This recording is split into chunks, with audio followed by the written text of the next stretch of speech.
Okay, here we got it. Heroes in blue with a star and two stars red and white work here.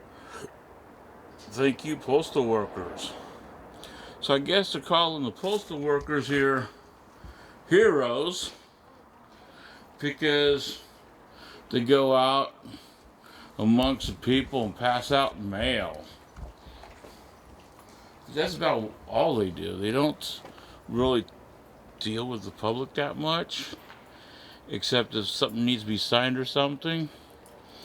And I noticed that they also have their faces covered and stuff like that. So, gotta use the N95 masks. Remember that.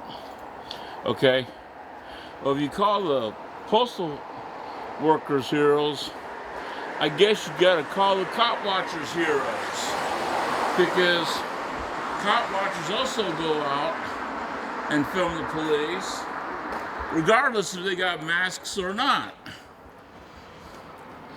So I find it really interesting that they would call the postal workers heroes. I've always I've always classified a hero as someone that goes out and risks life and limb, like goes into a burning building to get a lady and her children out, or get someone out of the burning building, or goes and gets someone out of a burning car or something like that. Puts their actual life at risk. Um, and does it at a spur of the moment. It's a spur of the moment thing. Uh, I don't believe in Superman. I definitely don't believe in Batman, and I don't believe in Robin either. So my question is what makes these guys heroes and not zeros? Because they postal inspectors, they're or postal law workers, probably the most serious thing that they got to worry about is dogs, and they carry a mace for that. So it would be interesting to get people's input on what they consider a hero. Do they consider the police a hero? Let's look at the police. They're trained and they know how to get into situations, how to get out, how they're going to approach a situation. They use overwhelming force. So, say for instance, you're walking down the street and someone calls in and says you got a gun, right? One officer's not going to approach you and say, hey, check this out. We got a complaint that you have a dog or you got a gun. Can you pull a gun out and show it to me? They're not going to do that. What they're going to do is they're going to call for an AR-15.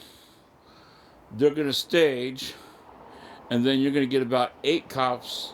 And as soon as they drive up on you, they're going to pull out their weapons. That's going to be their extent of being a hero, which is like a zero in my books.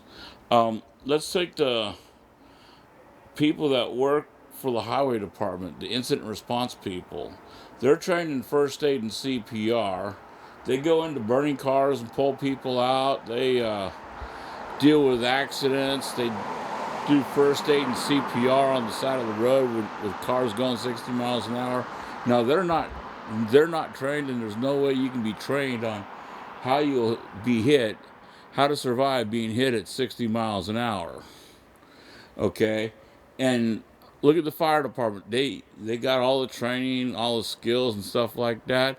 If it's safe for them to go in, they'll go in and pull someone out.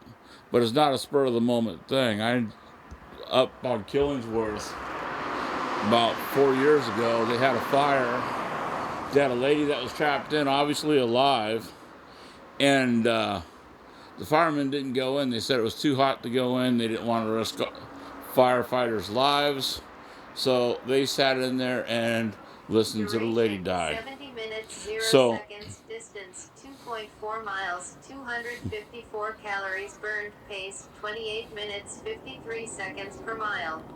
so I want you to think about that when when we start talking about heroes, what is a hero and what is a zero? Okay?